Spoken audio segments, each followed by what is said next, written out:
Hi, it's Andrew EBORN here with another Lives on Lockdown. I'm delighted that my very special guest is Jeremy Stockwell. Hello, Jeremy.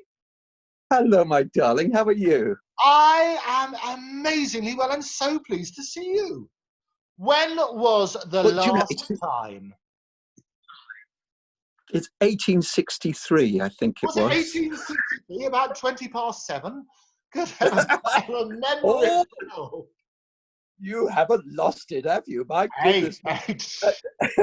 Everyone's a wiener. It's got to be good. It was, in fact, it was years and years and years ago, and it was in a TV studio. Tell us about that. Well, I forgot how much you made me giggle. That's thing one. Thing two, I don't know what else you were doing. You probably have many strings to your bow, but one of them, you were working as a warm-up and a magician. This is going back 100 years. I know you were doing other stuff as well at the time, but for a lark, you were doing that. I wrote the show, adapted it from American TV series, and it was called Finders Keepers. It was with Neil Buchanan, the lovely Neil Buchanan.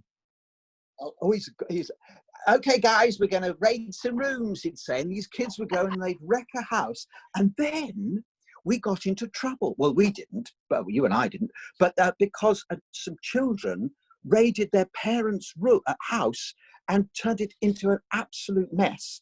And there were questions raised in the House of Commons. Oh, that's what you want, isn't it? You know, we love it. Why can't we take part is probably the question everybody wanted to ask. Because it was a great game. I used to love it.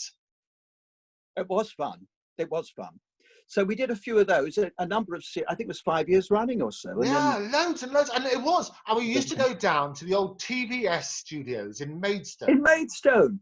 That's the one. I lived, that was the thing. I lived in southeast London in Blackheath. Sorry? I think you were, I lived in southeast London. Yes, I heard you. I was just saying sorry. It's the old gang. It's the old gang. I love Blackheath. It's an old gang which doesn't even work because Blackheath is posh and I love it. Well, it was frightfully posh, not the time at all. And you once or twice would give me a lift down there, and that would be nice. We'd have a chat in the car and everything, and it was great fun. God, when was that? It was the good old. I tell you what it was. It was the 80s and 90s, the beginning thereof, and I used to love it. And I can tell you actually the year. It was 1991 is when we did that, and I used to live in New Cross Gate. And New Cross Gate is not actually twinned with anywhere, but it's got a suicide pact with Kilburn, I think. It's one of those sort of extraordinary places, which is close. It is close to Deptford and Peckham. God, I've forgotten how sharp you are, my God. No, but I tell you what, I used to go down. TVS were brilliant days. I used to do lots of warm-ups there. There was a programme on a Saturday morning called Motormouth, which was Saturday morning children's telly. Do you remember that? And we had Gabby Roslin and Andy Crane, and I think Neil was on it as well, and Steve Neil was on it too. It was a brilliant, brilliant group of people. Vanessa Hill was I think the producer, and Jed Allen. These all Vanessa Chapman, who's still a mate, and Nigel Pickard. All of these heavyweights in TV now, and that's what it was. Well, those were the days. But when there was a kids department, really, we don't put out that much now. And what did I do? Wizardora, Finders Keepers, various others that I worked on variously. I wrote scripts for some, and I did a bit of comedy for the others, and puppetry and whatnot, and this and that.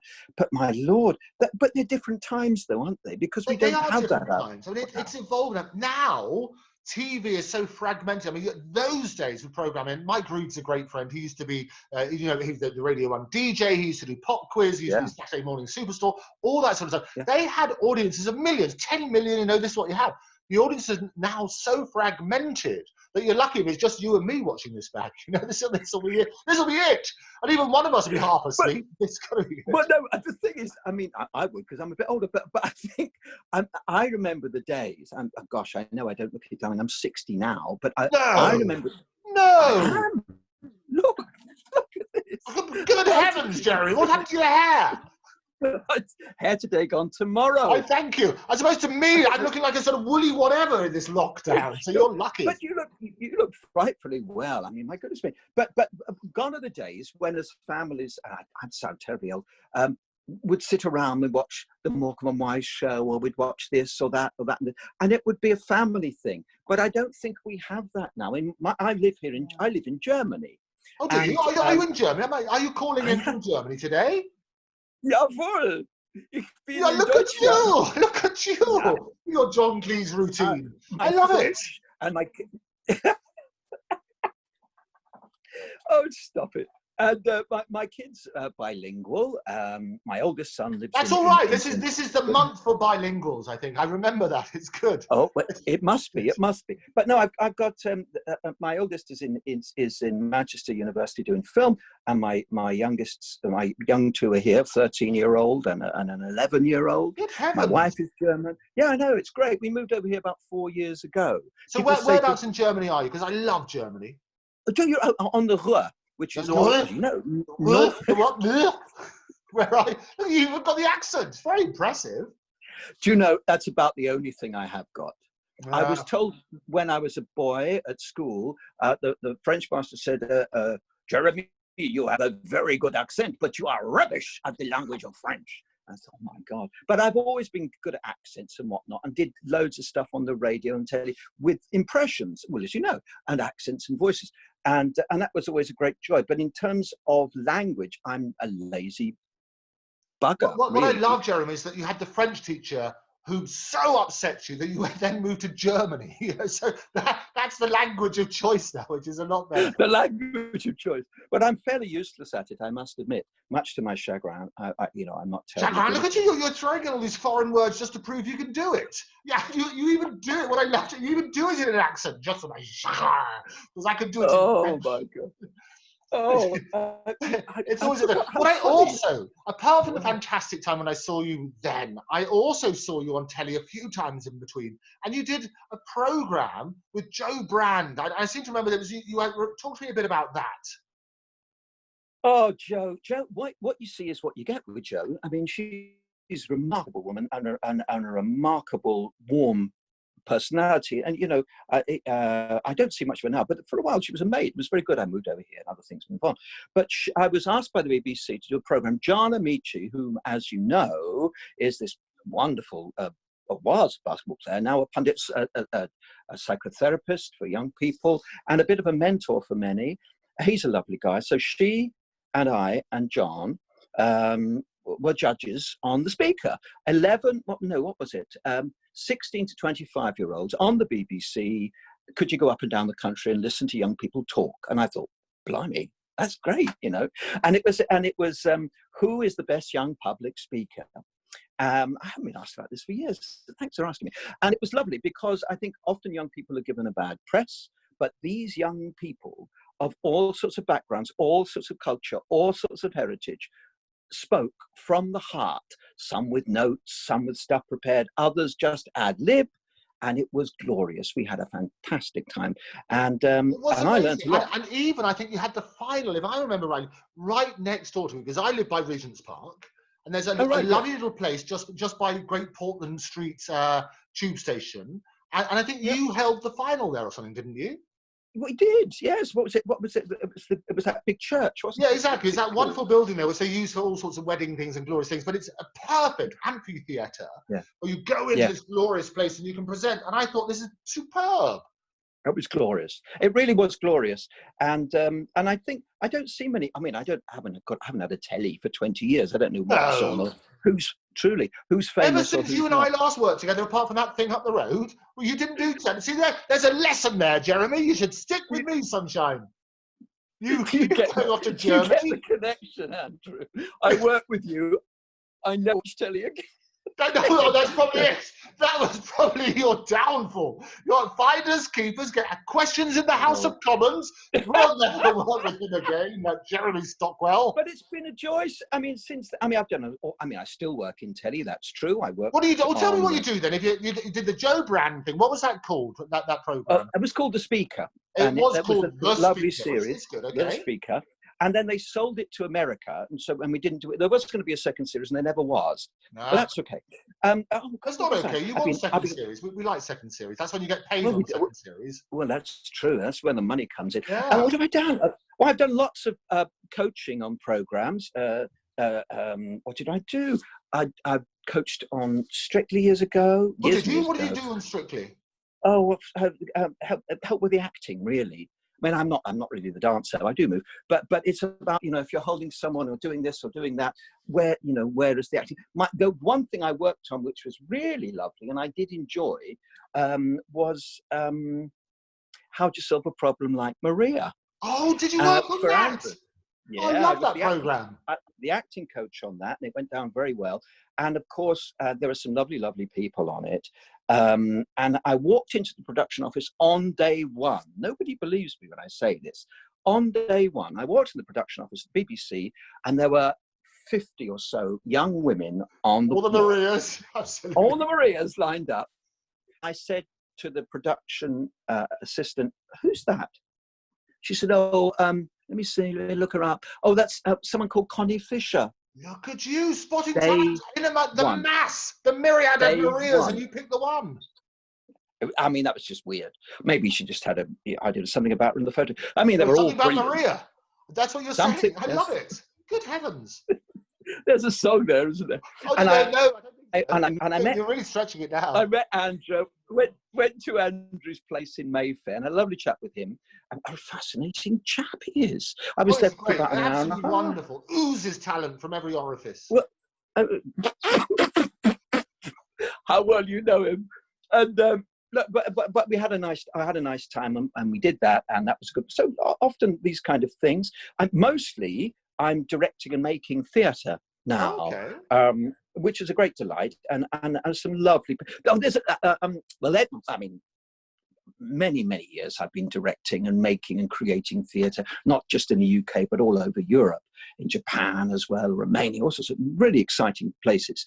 But there was a time, and I remember exactly when it was. You're making me think now. 1988, when things sort of changed for me. I was at the National Theatre. I was in a play directed by Ken Campbell, whom I subsequently played on stage, which is a great delight. It's a whole other story. And I thought, I want to do the work I want to do now, which is more to do with the philosophical and psychological underpinning of acting and performance, and then taking it into the practical and the philosophical. Because often, I mean, I find that the actors that I have worked with, some of whom have gone on to huge fame and fortune, nothing to do with me, I might add, or the actors that I know, or you and I would know, that have something, you think, crikey, what is it about them? There is something, I believe, which is a deeper philosophical understanding of the world. I don't get too heavy about it, but I think what I mean. I like heavy, because when you do, and what I love about this sort of format is that it's not somebody just coming on and plugging their latest book, as great as their latest book might be. You've got 3 minutes, you do a few sound bites, and thank you very much. That's all we've got time for, and off you go. Yeah, exactly. I love this because we can dig down into it. And I've had some great guests where we peek beneath the kimono, and they led us into those sort of secrets about the deep philosophical stuff. I had Toya on talking about the National Theatre, and she's been a friend for years. But we spoke about things that people don't normally speak about. And some of the first time I've ever heard her speak about it. I've had people open up about the fact they've been adopted. I've had people just talking, people crying, people laughing, that sort of stuff. It's permission. It's okay not to be okay. And to realize that in between all this sort of glossy stuff that we do, it's real. So the heavy stuff is good. I like the heavy stuff as well. But I've seen a couple of those that you've done. I saw the Toya one, and I saw, who was that lovely producer guy, the geezer, lovely fellow. You get on with all of them, but both of them opened up in a very human way. And I thought, one of the great things, you're right, about this format, one is, of course, you put people at ease straight away, and that was always very lovely. I felt about you even 100 years ago, but and it's that gap. But I've remembered that you're just very easygoing, so that's easy. That you do get people to do that as a knack. But the other thing being, in these lockdown times when everything has got a bit intense, everything has got a bit close up. Yes. Exactly. That people are forced into introspection. that relationships are tested. Jobs are tested. Can you work online? What are your relationships like? Because you're cooped up with someone or some people. Families are tested. And so I think it gives us pause, which we have lacked before in a super fast, supersonic society, that it gives us pause to stop, to reflect, to unwind, to consider.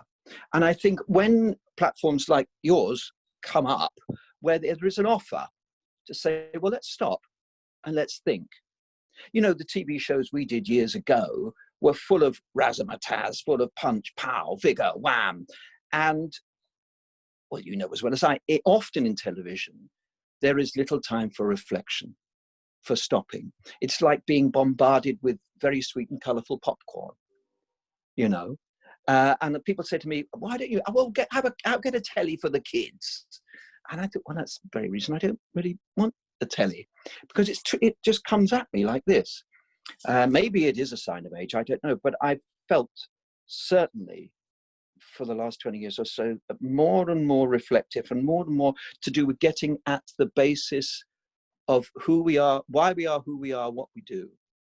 And when I work with actors, or when I work with politicians, or when I work with business people in interpersonal communication presentation, really fundamentally, whether they're Hollywood actors, whether they're frontline politicians, the fundamental question they're asking really deep down, and it only occurred to me recently, the fundamental question they're asking is it all right to be me? Is it all right to be me? Because, you know, we got all the media fed at us, we've got our telephone, we've got the newspapers, the radio, and all this stuff, but it's going bang, bang, bang. And it's surely, to goodness, it's that triumvirate, I don't want to get too political, but it's that triumvirate of politics, the corporate world, and the media working together to say, you're not enough. You should be taller, shorter, blacker, whiter, gayer, straighter. You should think this way, you should think that way. And it's all about selling you stuff, isn't it? It's all about selling you, you know, get this toupee and your life will change, or think in this way, or buy this product, whether it's a political product or a pair of shoes. And we are sort of sucked in that idea that we are not enough. But you know, and you find that a lot, Jeremy, and a lot of my guests, it's been a common theme, as you would have seen. It's about it's okay not to be okay, but also be yourself because everybody else is taken. And I think the point about that, that's a nice line. We come up with nice lines. The point about it is that we are bombarded with messages, as you say, saying you're not good enough, even from social media, which pollutes our world, where you have to be obsessed with likes. You have to live a life which is so good. You take pictures of you with celebrities, you take pictures of you going on holiday, enjoying the best cappuccino, take pictures of our food, all this stuff. And people sitting at home thinking, if only I had that life. So what they then do, they get the best bits of their life and they pollute that and so on and so forth. And we're all in this soundbite age where it's about the sultan's skin, isn't it? And you work on that sort of basis where it's all very artificial. It's a self-perpetuating myth, isn't it? And it is like that episode of Black Mirror I saw, whereby, you know, there were these soldiers and they'd put on these visors or had something in their head, and where they were living in the most atrocious conditions, but they were programmed to think that everything was great, everything was wonderful, the picket fence, the rambling rose, the pretty wife, lover, children 2.5. And it is a curious time. And I mean, this time, I think what we seem to be addressing here immediately, weirdly, or maybe not, is that at this time, we are wise to that. We are wise. There was the big environmental thing happening. We are screwing up our planet. And you get some mostly young women saying, hold on a moment, we're screwing up our planet. Then it came the Brexit. Oh my Lord God, hallelujah. You know, why the hell? For me, this is the worst thing. This is the biggest political mistake, certainly of my lifetime. Like it or loathe it, we're in there and we work together. When I'm going to get cross in a minute, when Johnson Good. refused the help from the EU for information, for equipment to deal with COVID in the UK. No, because we're coming out of the EU. He refused that. It was in all the papers over here. I don't know whether that was reported in the British press. British press, German press, very different. So, so there was the environmental thing. There was the EU stuff. There's the COVID thing, and now there are quite rightly people rioting in the street against the violence to black BAME people. Black, brown, BAME people. So let me pick you up on that, on just a couple of those things, because it's really, really interesting. Is that firstly, the way that press around the world report things, that the joy of this format is that I can speak to people in LA, I can speak to people in Zambia, I can speak to people in Australia, and I can speak to them directly and say, from the horse's mouth, what's going on? Because what we all say is that real lies, real lies. You know, what happens is we're drowning in a sea of information, 99.9% of which is false or spun by spin doctors, you know, those sultans of spin. That's what we have. And people who are now questioning everything, that's what we have to do. And I think the problem, every single one of the stories that you've mentioned, we have been victims of that spin, haven't we? Totally, utterly, completely. But now is people say, oh, 2020, what a terrible year. Isn't it awful? No. It is a bloody good year, because it forces us to question attitudes, inclinations, brainwashing, press, government, relationships, right here, right now. I sat through, I can't tell you, I worked for many different drama schools, but I sat through a 3.5-hour meeting the other day, whereby this particular drama school invited students, mostly black BAME students, to speak about their impressions, their feelings at that particular drama school. I can't say whether it was here or in the UK. And what came up was a culture that represses, that ignores, it's ignorance. It is so endemic and ingrained in our systems, in our political systems, in our corporate systems, in our media systems, that, of course, we see it, we feel it, we know it. But these young people bravely speaking out, bravely saying, excuse me, maybe you can kick me out of this particular drama school here, but I've got to say this. And teachers having to go, oh shit, did I say that? Did that really happen there? And people are being general, and they're being personal and specific about certain incidents, certain things, certain ways, certain cultures that are poisonous. One of them is certainly to do with what's going on with our black brothers and sisters and non-binary friends. It's an incredible thing we're going through. I mean, it's the worst of times, it's the best of times, and it's the worst of times, to quote the opening line of that novel. You know, it is the best of times, it is the worst of times, and we're living through it. The point to remember is, and I say this to students when they contact me, we are in fact living through it. We are living through it. You see, we're on the way. We are, because we're opening up these very delicate and sometimes painful subjects of conversation, and we've just listed 4, 5, 6 of them right here. And it's not just us. People are having conversations like this. People are getting mad with it, and things have to change. And things have to change. You're right, Jim. I think the other thing that's happening is people are realizing what we previously took for granted. There you go. So simple things like having a hug with somebody you love who's been socially distancing for all that sort of time. Those sort of areas, being able to sit down with friends and just have a cup of tea and a natter or whatever. All those sort of things, just the ability to communicate with people in a normal sort of way. And I've often said that the more means, and we knew each other in days before mobile phones, heaven forbid, but the more means of communication that there are from a technology point of view, the less we are able to communicate. You're so right, man. Absolutely. I mean, what's one thing I really do miss is hugs. I miss hugs You're a hugger. terribly. I remember you're a hugger. Did you say hugger or bugger? I'm probably both, but anyway, it's one of those. Maybe maybe at the same time. If I'm lucky, darling. But being in the same room with people, having a cup of tea, having a hug, that muscular, visceral engagement with friends, sometimes with family, and with fellow professionals, to make that contact. But you know, people have been talking about this for years. I claim him as my teacher. Where is he? Over here. There's a wonderful chap called Alan Watts. This is probably back to front and around the wrong way. No, it's but not. I've read. I have a glorious system which will correct everything. So even though it looks the wrong way for you, I correct these things. It's my job. Can you give me more hair and less white? Absolutely, absolutely. All down your back. Oh God. Not on your head, just down your back. Roddy Corbett, 1942. 90s, absolutely.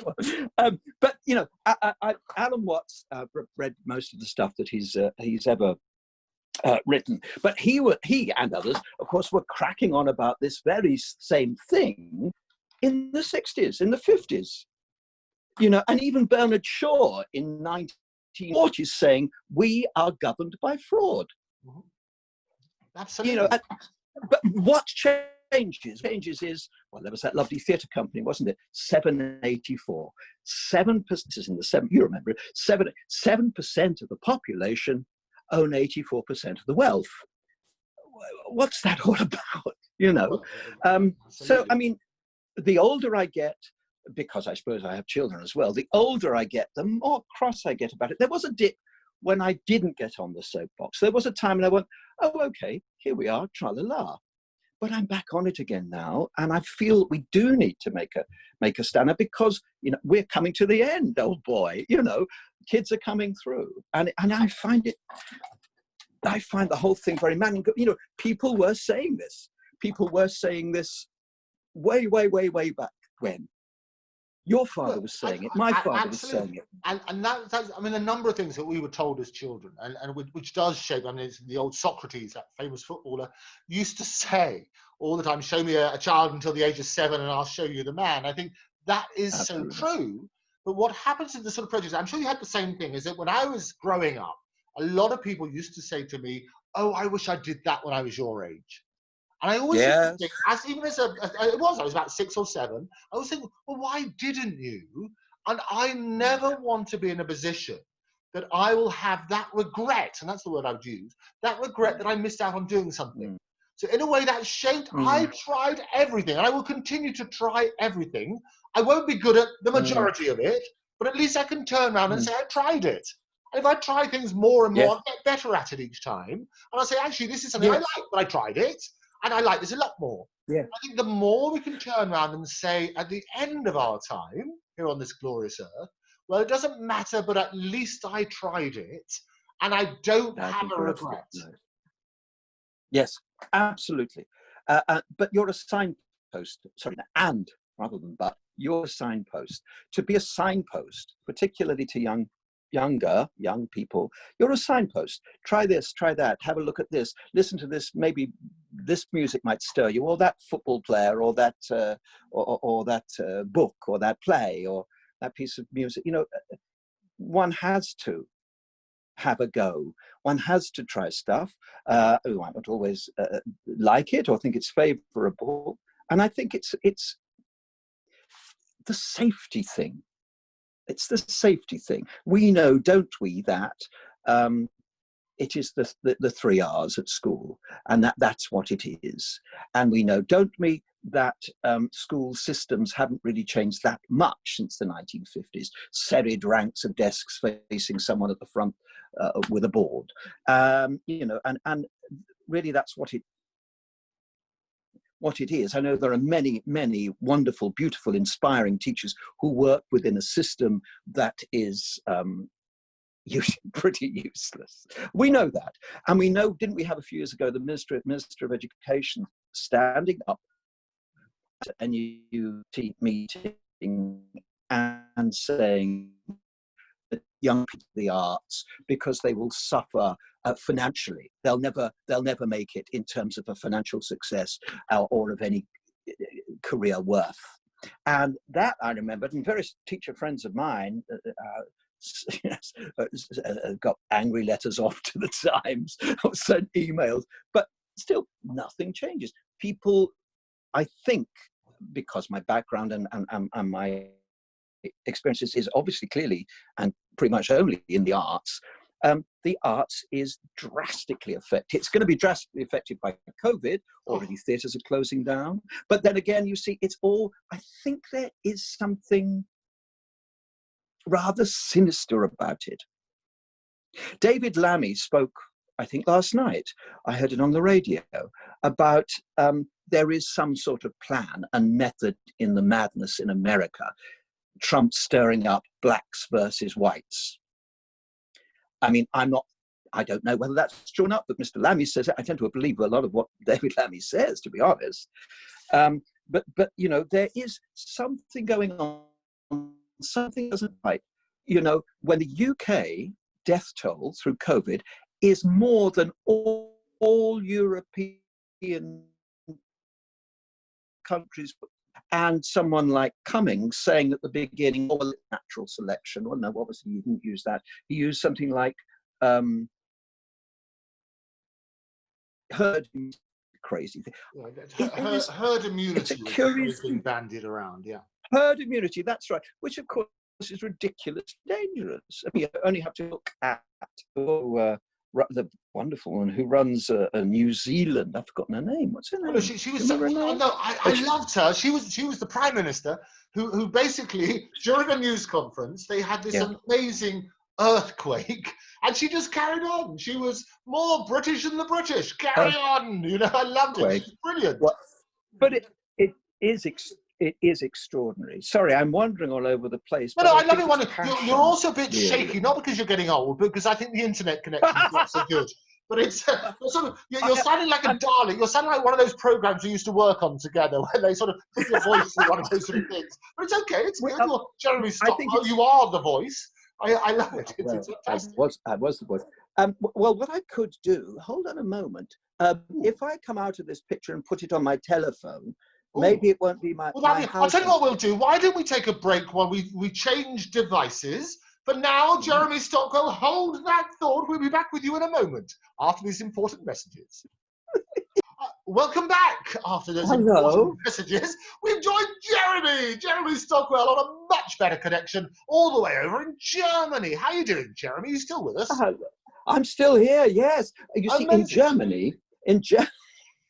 Germany, we're expected to have, people think that you've got really good Wi-Fi, you've got really good digital stuff. We haven't really, not where we live. We're out in the country, we've got bugger all. But hopefully we'll get better digital, we'll get better Wi-Fi. What were we saying? We were putting the world to rights. We were turning around on a number of things. You mentioned about teachers, and there are a few things I wanted to pick you up on. And with my thoughts, because I like that, about challenge everything. The thing I do on this program is I give people a platform to air their views, but I always try and balance it. Not necessarily my view, but to have a look at certain things. So a couple of points you mentioned about teachers. I think the teaching profession has changed, and it's changed for this reason. It's become very commercialized. The people at the top, for a lot of people, it's a business. And you get lots of these private equity firms will come in and they will buy these private schools, but they need to make money. And I've had head teachers on here. I had a guy on yesterday called Simon Craze, who's a very brave teacher. He's the real Robin Williams in terms of going into schools. He wants to help out these bad kids and turn an F kid into a C kid. And what happens, he was saying, he actually was so pressurized by his school that they only wanted the A students turned into an A+ student, because without that, they wouldn't hit their quotas and get the money. And that led, very sadly, to him having a breakdown. He was very open and honest and very frank about it, but he couldn't cope with that system. Nothing to do with teaching methods, but it's to do with the commercialization of education. So from that point of view, it's quite dramatic hearing that sort of story. I do think that the pressures on teachers are tremendous. And I do think that what's happened as a result of this lockdown and homeschooling is that we've got a new appreciation for what teachers are going through and for what the everyday heroes, as they're now called, people in the NHS, people on the front line, even people picking up the bins and so on and so forth, are actually doing. And that's been epitomised. I think Banksy, I don't know if it was reported in Germany, we'll come on to that, but Banksy did this new artwork which showed a child playing in the bin. They had their loads of toys, and they had Superman and Batman and Robin and Spider-Man and Wonder Woman, all that sort of stuff. But the child was playing with an NHS nurse. Got to be careful what you think on that. But they were playing, and this was the toy of choice. That was the new superhero. And I think that's the realization. So it's been a change of focus, I think, in these times. I think you're absolutely right. I think you're absolutely bang on. Can I use that as a quote, actually? I do like this. It's rather good. You'll punctuate the sentence. If I say something, you say, you're absolutely right. You're bang on. I think that's good. Maybe I should say, Andrew, that's absolute rubbish. I don't agree with you one iota. My dear fellow, we want. Now he's been taken off the air. Jeremy Kyle. We can have a Jeremy Kyle moment. We can do that. Jeremy, the new Jeremy. I mean, the thing is, it's not the teachers. It's not the personnel, it's not the people, but it is how these things are funded, how these things are set up, how these things are controlled and governed by people who have not one clue. I think it's party politics really rather leaves me cold, and has done for years, really, but that's what we have. And there is a certain commercialization and a certain way of being that you say it is about, it's all about money, it's all about results, it's all about funding. It's got very, very political. The fact that kids at drama school or any school would enjoy failure, fail again, fail better, as Samuel Beckett said. But the luxury, or indeed the necessity of failure, seems to be eradicated, really. I don't see it much. Even at some drama schools, I teach that.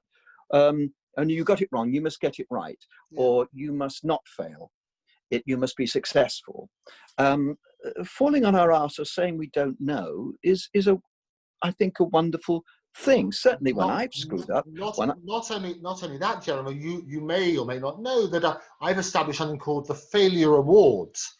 And the reason I established the Failure Awards is because people always celebrate success, but they fail to recognize the failure upon which failure has led to that success. So I say that if necessity is the mother of invention, then failure is the father of success.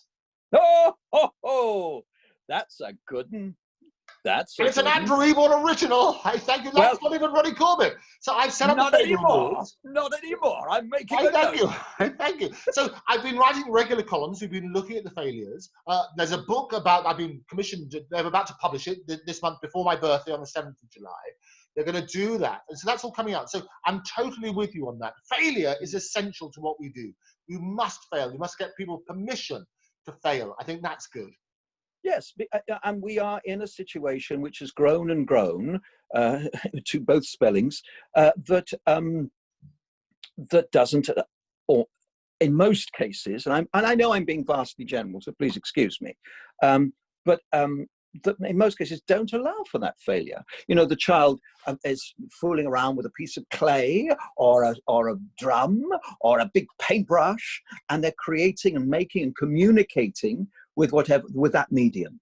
Then they go to school and they say, look, teacher, I've made you a drawing. Look, I've done a drawing. And then the teacher says, oh, that's not a drawing. That's just scribble. This is the way to draw. And then the kid thinks, well, I can't draw anymore. Or this is the way, I'm singing. No, you don't sing like that. Or the teacher says, this is the wrong kind of love. This is the wrong sort of laughter. This is not the way to make art. And then it reduces the child. And then what happens is the child gets into trying to please the teacher time, rather than experimenting or falling on their asses or getting it wrong. They're always about getting it right. And then they go right through their schooling career. They go right into secondary school. They go into higher education, further education, and they're trying to get it right to prove someone who's a little bit further down the line, to prove it to them, to get their degree. And then they're spat out. And Alan Watts talks about this a great deal. They're spat out into some kind of trade or industry or profession. And again, they're trying to get it right. And then if we're smart, or if we're fortunate, we might wake up at the age of about 40 or so and think, oh my Lord, I should have been dancing. It should have been a gas. It should have been fun. Maybe it's a bit late then. Well, but really this idea... I think it's never late, but you make a really interesting point. And the point is this, is that society has always wanted to put labels on people, to make people conform, which is why prejudice arises. And if somebody's different, that's what happens. Where they're foreign because they're going to come and take my job. You're not part of a team. If you're not part of a team, you don't behave in the same sort of way. And so society has always tried to knock down, beat out people who don't conform. You're absolutely right. Which is why historically, and you can check this out, every new administration that gets into political office, what do? The first thing they do is they cut the arts. The first thing they do is they cut the arts.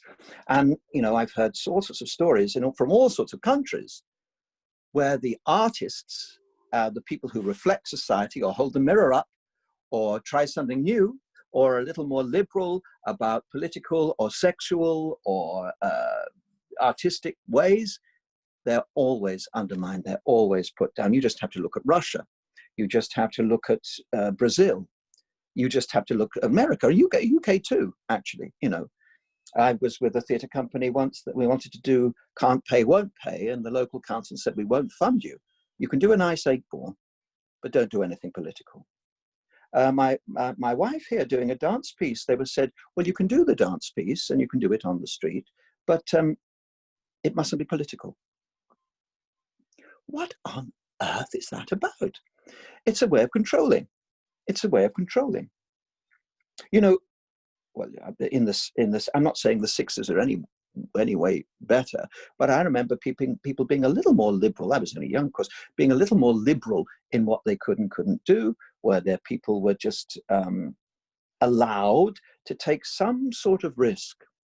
And also in education too, in the 70s, some sort of risk was allowed, I'm not saying that's totally eradicated, and I'm not saying that's not there, and I will reiterate that I am being general, but I think these points generally need looking at, and we can't talk in specifics except from personal point of view, which we're doing, which is good.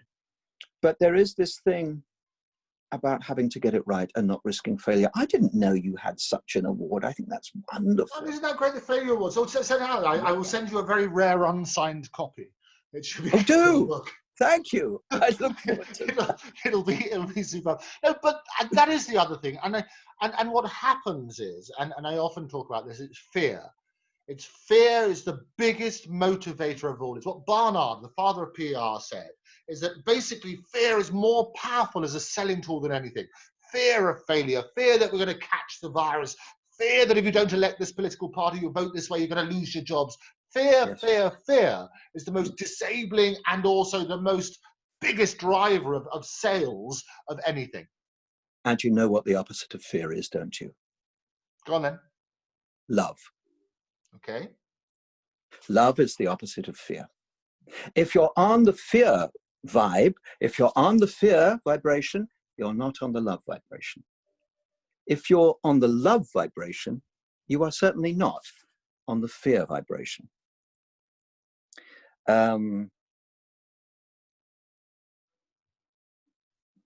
It's curious, isn't it, how there is, well, the actor, the actor's fear. What do actors fear? Forgetting their lines. Or I've got to shoot you at the end of Act 2 and we're in a play, Andrew. I go for the gun. The gun's not there. Fear. Or coming on stage when you should be off, or being off when you should be on, or forgetting your trousers. We've all done these kind of things on stage. I know years ago you performer too, but this idea of not, everyone's looking at you and you apparently have screwed up. Now, this is where I delight, really, because getting something wrong is getting something right in a different way. And if we wake up, oh my gosh, for that moment of not knowing your lines with 500 people looking at you, that's the wake up call to reality. Yep. Which begs the question, and that's more real than you've ever done on stage or ever been probably in rehearsal, rehear all, right? But you're not in that moment. So the wake up call to reality, oh my gosh, I've forgotten my lines. That begs the question, were we asleep prior to that moment? Were we asleep, hypnotized by our own acting, by our own eloquence, by our own actors' ways? Sure. But what if we were awake the whole time? A lot of my work is heightening sensory awareness, allowing, there's 5 senses and then the 6th sense, which is intuition, allowing ourselves to be truly where we always are, not last week, not this week, but in the ever present now. That wake up call to now, whether you're a public speaker, a comedian, a TV host, an actor, whatever it is, in this truly ever present moment of now, you sing that song. You give that speech, you make a connection with the other actor or the audience around you. And again, we talked about signposts, where there are people in our history that have done that sing the same song 100 times, but they're always living it in that ever-present moment now. You look at Bob Marley, you look at Billie Holiday. They're in this moment of now. You listen to Miles Davis, it's happening now.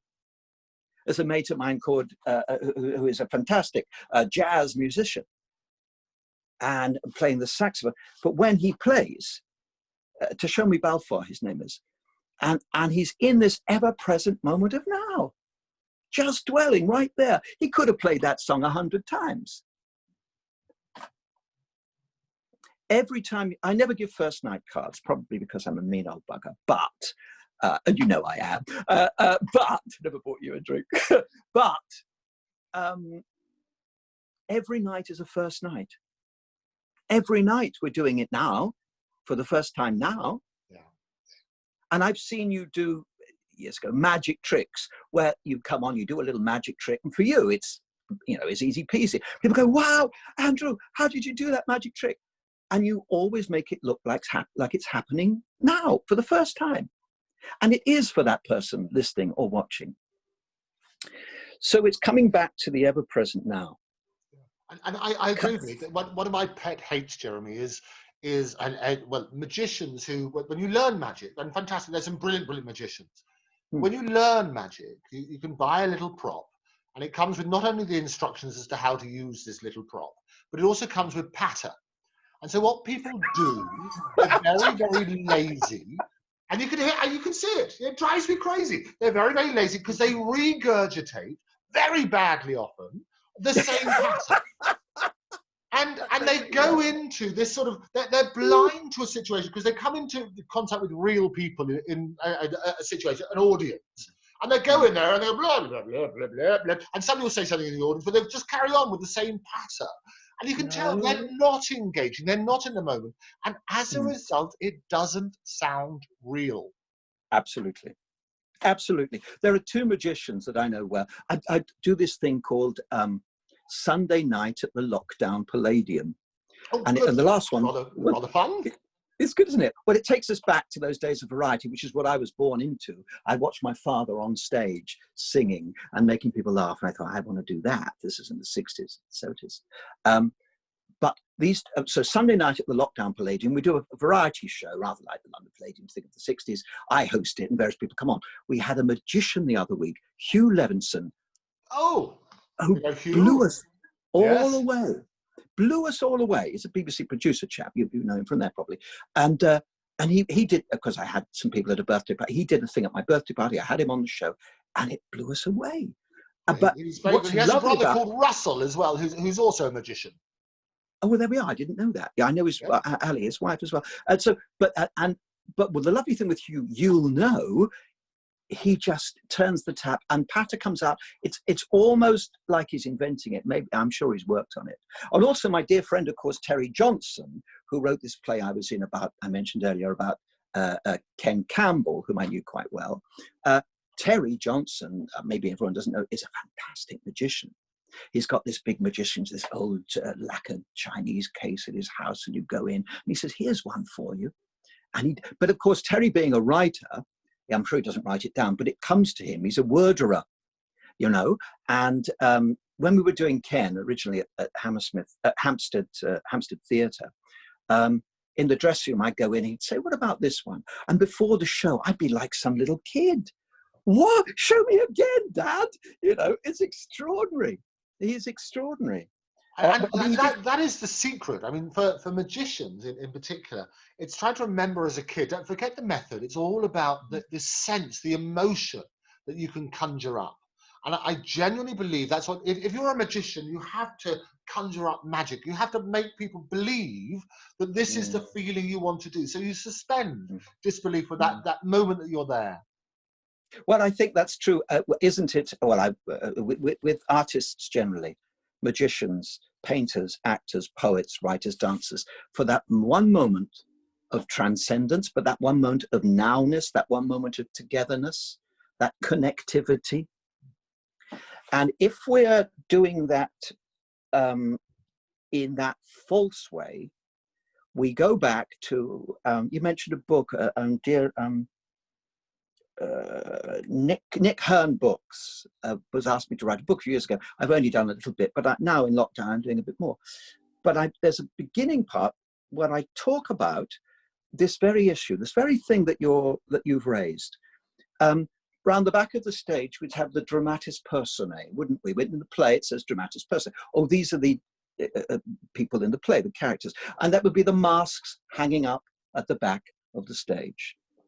And you put on this persona, this mask, from the Greek through sound, persona, yes? And so we get the word person from that. And then the actor is there as the persona. And don't forget, places like Epidaveros or theatres where I've stood there and looked out. This was a place originally not of theatre, but of spiritual connection with the spiritual realm, the natural realm, and the human realm, bringing them all together in that place for the thousands in the audience. Yes, of course, there was sacrifice and bloodletting and this and that, but then someone wrote a play, then they put on these masks, and it became, you know, it became theatre.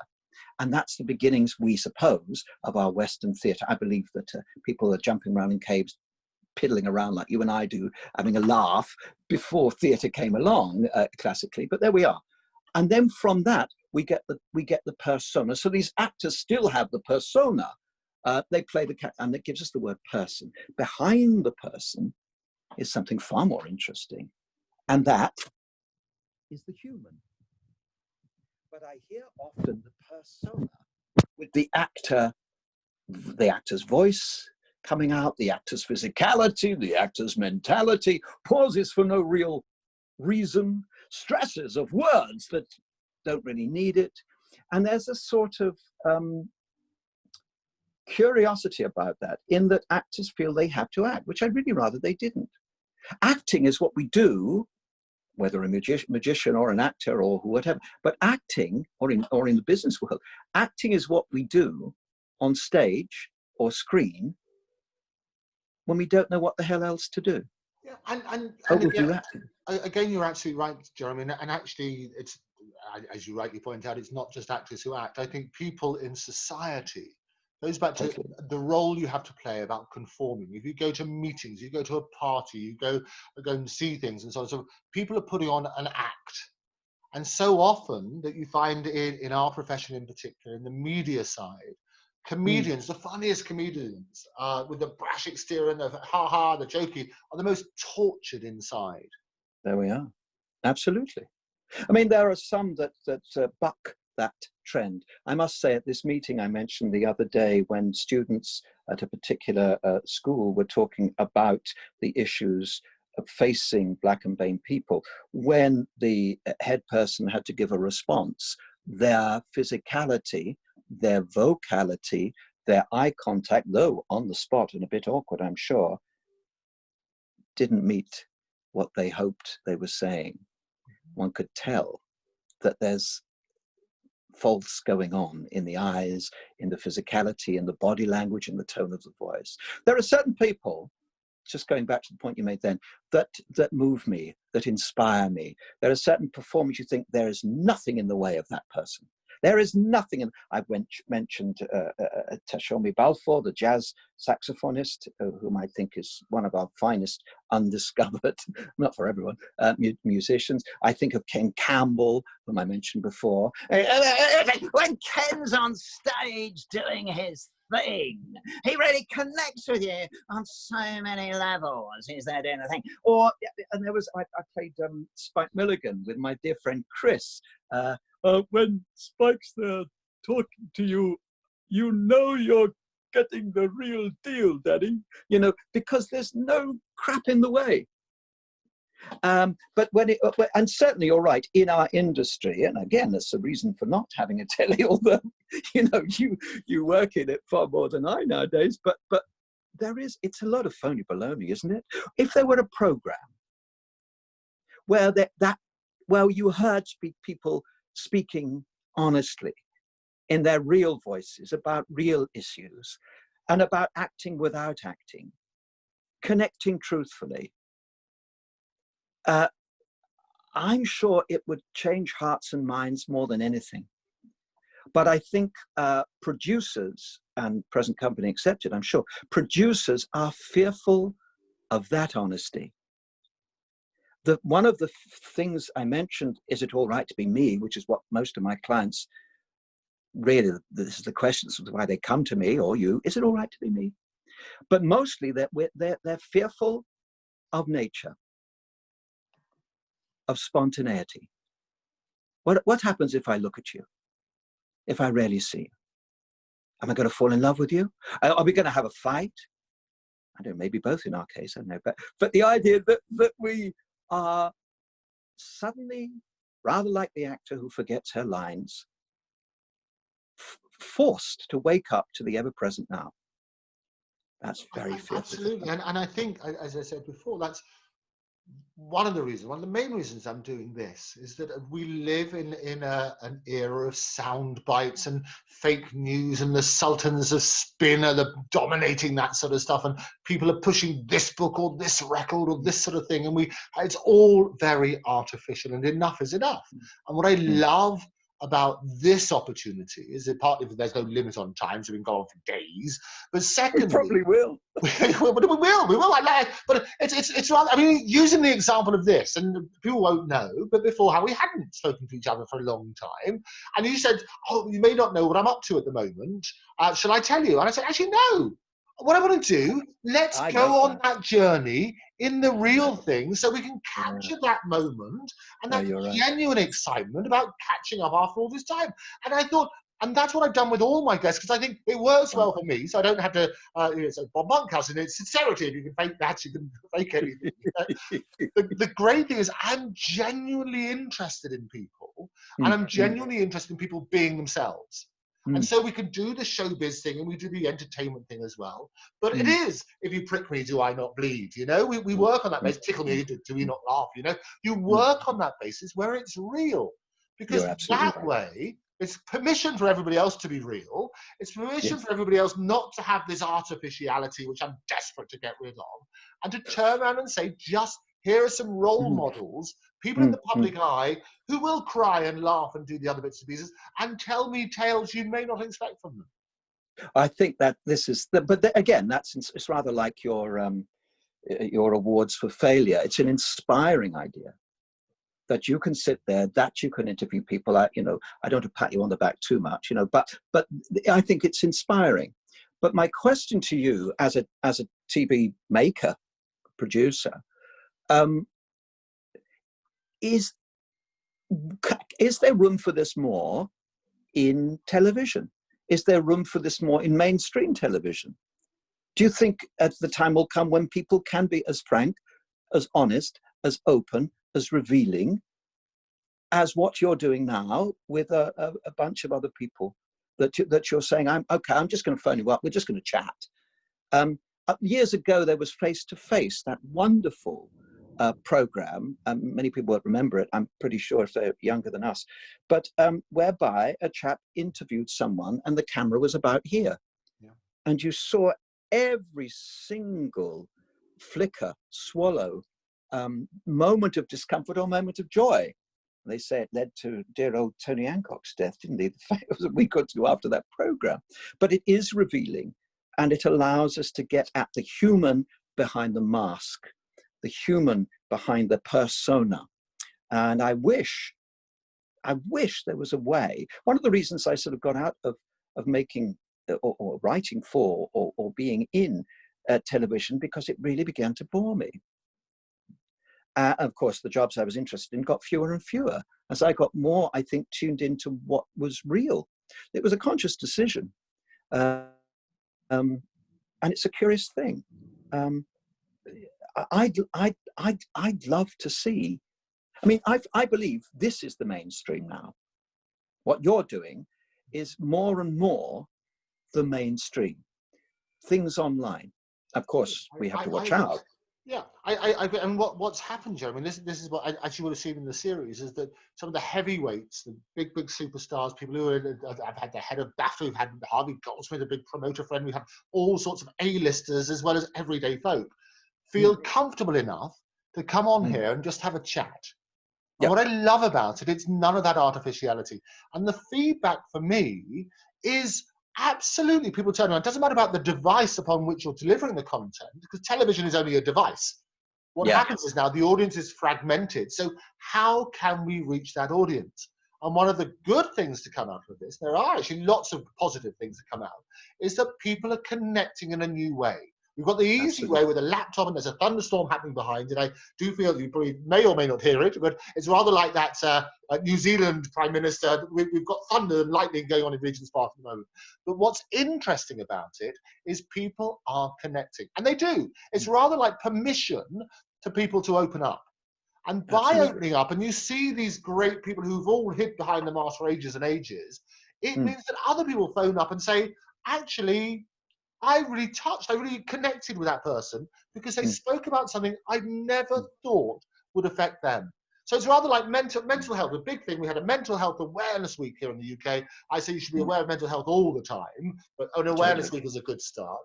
What happens is people in the public eye have been talking about it. The Royals have spoken about it very publicly, very openly. Lots of celebrities, Ruby Wax, and I know a number of others, Stephen Fry, lots of media are talking about it. And that's great because other people in the same position can turn around and say, our role models are also affected by this. Absolutely. I think that's the new power. Yeah, I think it is. I think you're right. And I think sort of more power to the people who are making that possible. It's interesting how little communities spring up. Even 6 weeks ago, when we started to do Sunday night at the Lockdown Palladium, this variety show, there are people all around the world. People in Delhi watching us, people in Canada or Australia watching us, people in the UK, on here in Germany watching us. Not just the audience, but the performers. Oh, hi, how's it going? I'm here, I'm there, you're here. And the little community is making. I get emails from people saying, I really love the show. You don't know me, but when the guy sang that song, it reminded me of my dad, or my mum used to do a dance like that. Right. And then suddenly we realize that there is a very strong network of people and how similar we are, really. Yeah. You know, I have heard word from friends in Russia that a lot of the stuff online is not permitted. They can't actually get access to. It's true in a number of countries, absolutely. Well, it's happening in America. That was a threat from a couple of states through Trump, and also there's also the possibility of it happening in the UK too. I'm told certain things are not going to be watchable. You think, oh cracky, what's going on?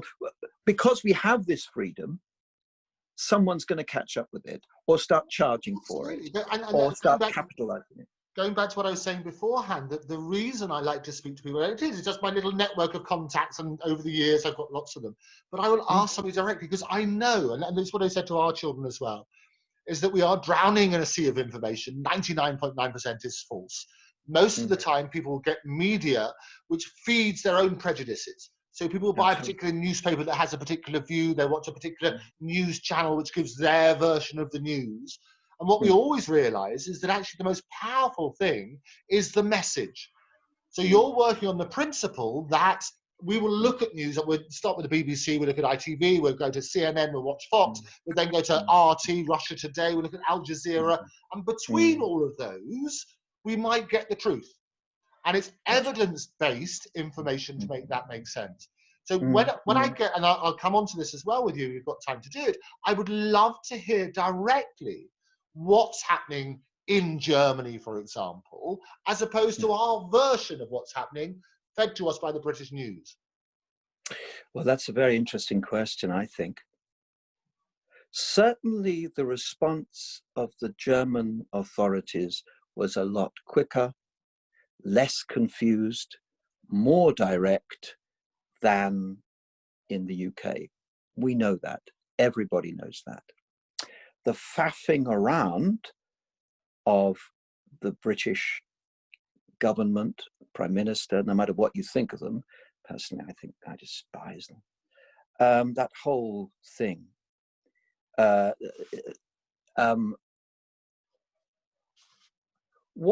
we are over here in Germany is a lot more organized, generally speaking. Certainly in terms of a sense of community, that's put about Gemeinschaft, community, the sense of green issues, the idea, yes, we are increasingly moving right of center, and Merkel is right of center, but more like, you know, but not as right as the Austrians, and not as right as Brazil, and certainly not as right as the British. But I think, like her or loathe her, there is care, there is good heart, and there is, dare I say it, love. The ruthless, heartless behavior of the British government, of the Conservatives particularly, is sickening to me. Non-British newspapers, non-British news outlets will report this straight, direct, honest. But because the news outlets, media outlets, are in control or scared of British government and the BBC, they're going to, I mean, for years, there's a threat of them losing their license and then being divided up into small organizations, as you know. So everyone's towing the line because everyone's scared. And like it says, we go back to what you said quite rightly, that we're in a culture of fear. So you better behave yourself, mate, otherwise you're being kicked out, or we won't fund you, or that'll be disbanded, or and so and so and so. I'm not saying Germany has it right. Germany is the center of Europe. You know, if you're gonna be in the Roman Empire, live in Rome. You know, live somewhere that's central. I believe in a European connection. Yes, the EU is flawed. Yes, it is non-democratic, but it's a darn sight better than the alternatives offered by a government. I'm trying to use words which aren't expletives, excuse me, by sociopathic politicians that have profit before people, and that they have their money interests. So many people on the Conservative right wing are going to make money out of Brexit. That's reported here, and maybe not in Britain. So many people are going to eventually make money out of vaccines for COVID-19. Already, Donald Trump has approached a German pharmaceutical company saying, I will pay you billions for this vaccine if you sell it to Donald Trump.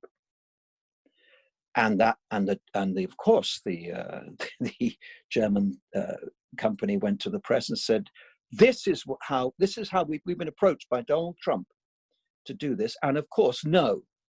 So there is something about care, I think. You know, I'm very fortunate. I suppose I'm quite privileged. We have a nice house, a nice bit of garden. My wife's family are downstairs. This is the house they built when she was a kid. It's all right. You know, I can't complain. I got lucky, I suppose. But I think, I mean, my heart aches for Britain. It's a country I grew up in, a place I grew up in, England. I don't know what's going on there. It makes me, I can feel when I'm just thinking about it now, I'm getting slightly shaky, I'm getting slightly emotional, I'm getting slightly more than slightly pissed off. It's horrible. And in Britain, it seems, because the press is owned or run or scared of government, many things aren't reported there. Many things they just don't come out. And it is back to you mentioned the Romans and Greeks earlier on, you mentioned the classics. Divide and conquer. Divide and rule. You know, that's what they do. That's what they do. Keep the British public in fear. Fear is the opposite of love. I think it's absolutely bang on point, and it's actually very timely today, being the 6th of the 6th, and it's just about 6:06. That I obviously there's no messing there, because a lot of people. You've planned all this, Mr. I know EBORN. it's beautifully planned. You think I'm just an ultimate manipulator, you know? The only reason I do this in my own little empire is you're going to love this, Jeremy, because what has been suggested to me is this. Is as a result of what we've been doing, and I've interviewed over 400 people now around the world, directly in there, get their story. 400 people still speak to you? Amazing. I know. They never speak to me because of what we do. You know, it's all this manipulation. It's all glorious. I love the sense of security. They reveal everything. And they say, Andrew Evil would never speak to him again. It's got to be good. I say, you don't need to know all your secrets. Ha ha. Go on. But what's happened is, because we are going directly to the sources, and we're speaking directly to people, and we're questioning that, and we're looking at evidence, and we're putting alternative views to people, it means that we're not just swallowing and regurgitating people's press releases and the news that's fed to us. So what has been suggested to me in an interesting way is that we should set up ENN. So ENN is the EBORN News Network, which will appeal to you. And what I'm doing is, around the world, encouraging people to send in their first-hand evidence-based stories, which I can then subject to an analysis and the sort of spotlight of truth, more light, less heat, and we can look at those in a non-confrontational way. It's not a big explosion of whatever it is, but let's look at stuff. Let's look at the stories of the day. Let's get the people on the ground. Let's look at the different ways it's been reported, and let's question that. So ENN on the 6th of the 6th, at 6:06, is being announced. So you, Jeremy Stockwell, are the first person. How do you feel? Well, I'm honoured and delighted and surprised and full of wonder and awe and admiration that such a thing might help change hearts and minds. It is about people. People are what change the world. Politicians don't. They're only administrators. They talk about power, but they are administrators of our wishes.